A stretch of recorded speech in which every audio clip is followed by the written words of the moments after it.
Hey, what's up guys, Totallydubbed here, and today I'm doing a video review on the Eyefi Mobi 8GB SD card. This can be bought for around £32 on amazon.co.uk, a link will be in the description below, and you can buy on amazon.com as well. Again, link will be in the description below. Now you might be wondering what this little SD card is and what makes it so special, and why is it a Wi-Fi card? Well, it's quite simple. Have you ever wondered about taking photos on your camera and directly transferring them to your phone or any other sort of, say, PC?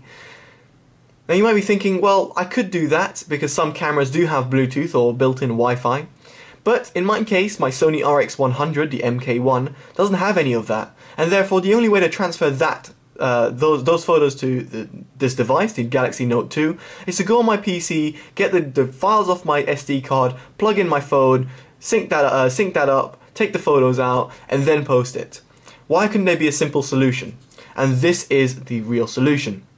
The Eyefi Mobi essentially creates a Wi-Fi, not a Wi-Fi hotspot because that's your phone or your device doing that. It creates a hotspot, and your Eyefi Mobi SD card connects to that hotspot and then transfers all the files that will be on it.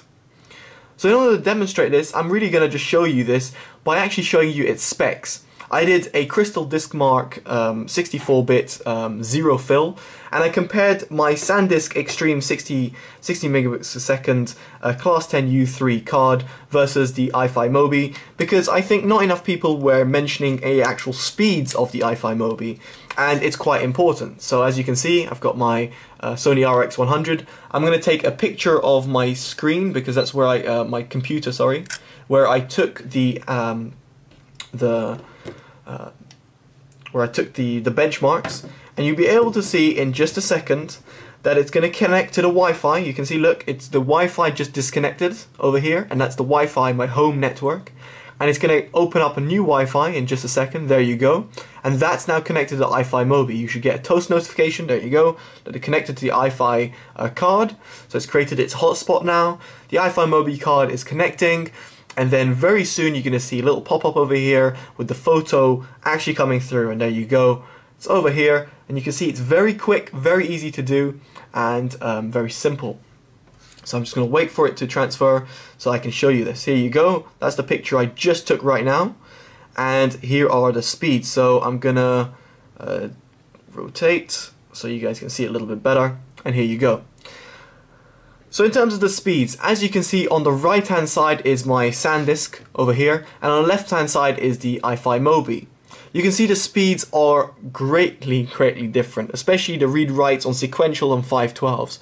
I'm not going to go into the detail of that, but as you can see, there's a great difference between the speeds. Now you might be thinking, what are the speeds going to affect me? What's the point? Well, the point is that this card is £20. And that card is £32, as in the Eyefi Mobi. And of course you get that extra Wi-Fi capability, but if you're going to be shooting fast moving objects, you're going to take burst photos, you're going to take videos, then you're going to want a fast speed. And that's why I am showing you this benchmark, because I think a lot of people have overlooked that benchmark and thought people are not going to need that benchmark to have there. I think it's very important because when I went and bought an SD card, the first thing I did is actually look at benchmarks.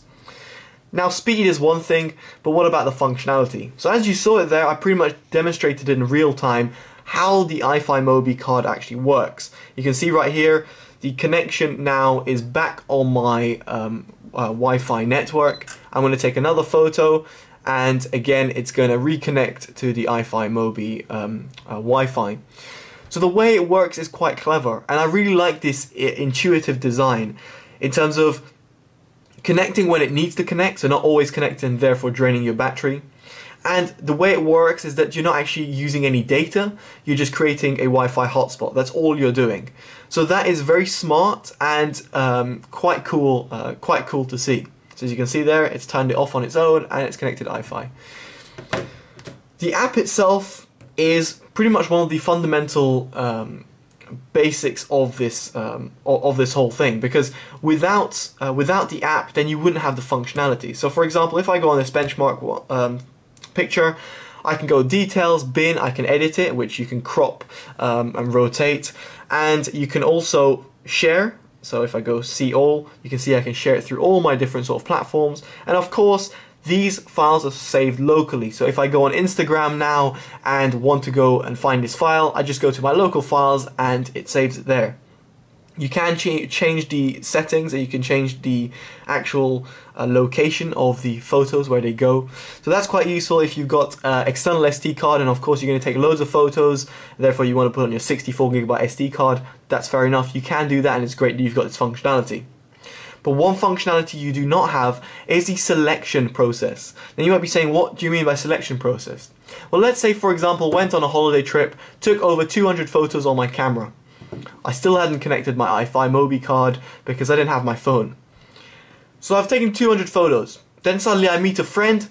He or she is going to be going now. They're at the airport. I just want to take a quick photo with them, and they want the photo because they want to put it on their phone as well, and they want to take it. So therefore I'm like, no worries. I've got my Eyefi Mobi card.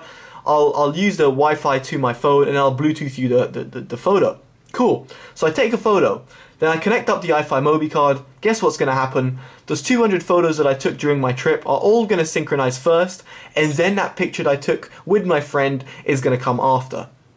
This is a flaw with the process.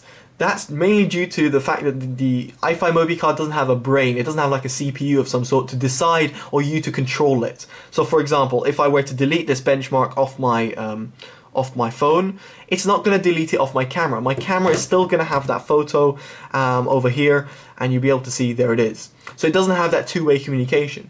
And because of that lack of two-way communication, it means that you are limited in terms of how many, when you want to share it.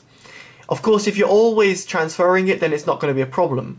But if you want to transfer that one file out of 200, then you're not going to have the choice unless you download them all to your phone, which again might cause problem because let's say you take 200 photos, each one's 4 meg, you've taken up say 15 gigabytes on your phone already out of the 16 potential allowance. You don't have an external SD card, for example you're on an iPhone, and then therefore that 1 gigabyte of photos are all going to go, and then that one photo that you wanted to go through is still not going to go through. It's just an example, but you get the point. The fact that you have to sync up all your photos rather than just one is a little bit of a pain, and it's something I read online just to make sure that I'm not the only one facing this. And yes, other people have noticed this and said this is one of the limitations of the SD card, the Eyefi Mobi, is the fact that you don't have that choice, and it's a little bit of a shame. Apart from that, guys, it is a great little device. Now, is it something that I see myself using? Well, personally, I don't see myself using it over a normal regular SD card, and that's mainly due to the speeds, and on top of that, the price. This card is 32GB and it was £20. That card is 8GB and it was £32. For 8GB, I can buy a £5 SD card. Price always is an issue when it comes to these things. You know, if I want to buy a 64GB Eyefi Mobi, it's near £60–70 or something, which is ridiculous. So you do have to bear that in mind. So for me, space and speed is a big issue because I do take a lot of videos, and therefore I need that quick encoding time that the SD card can offer. And in this case, the Eyefi Mobi can't offer it over my current SD card. However, is it something that I won't have? No. I would like to have the Eyefi Mobi card, but as a secondary SD card. And by that I mean, I go on my trip, I take 200 photos on my main SD card. Here comes my friend, I'm at the airport now, and I want to take that photo. Wait a second, let me quickly do the exchange, let me take my SD card, which literally takes a second, you know, and there you go. Let's take that selfie and let's do it. You know, of course it's going to be the opposite way round, but you get the point. I can do that and then sync up that one photo in lightning speed, as you saw. And that is what I recommend it as a secondary SD card, not as a primary, not a way to replace your SD card, a way to, that flown out, not a way to replace your SD card, but to complement your SD card. So I see it as like a complementary product, and that's not a bad thing because then it doesn't compete with SD cards. It says, hey SD cards, I don't want to compete in your space. I want to add functionalities, and to do that, I want to be in your pocket all the time or in your camera case, so that in case you want to take that photo, you can. So to summarize it, guys, I would recommend it. But you should bear in mind the limitations, you should bear in mind like the speed, the space, the price, and the fact that the syncing that I told you. But apart from that, it's brilliant. I really do recommend checking it out. As I said, check it out on Amazon, and the link's in the description below. Check it out. If you like it, go purchase it. If you don't, then, you know, fair enough. Or you want to share it with friends or family, do that, and then maybe they'll find it useful. Alright guys, well, I've been Totally Dubbed. Make sure you like, comment, share, favorite, and subscribe to my channel, as it always helps. And definitely let me know your opinions about the SD card. Alright guys, I've been Totally Dubbed. Take care. Bye bye.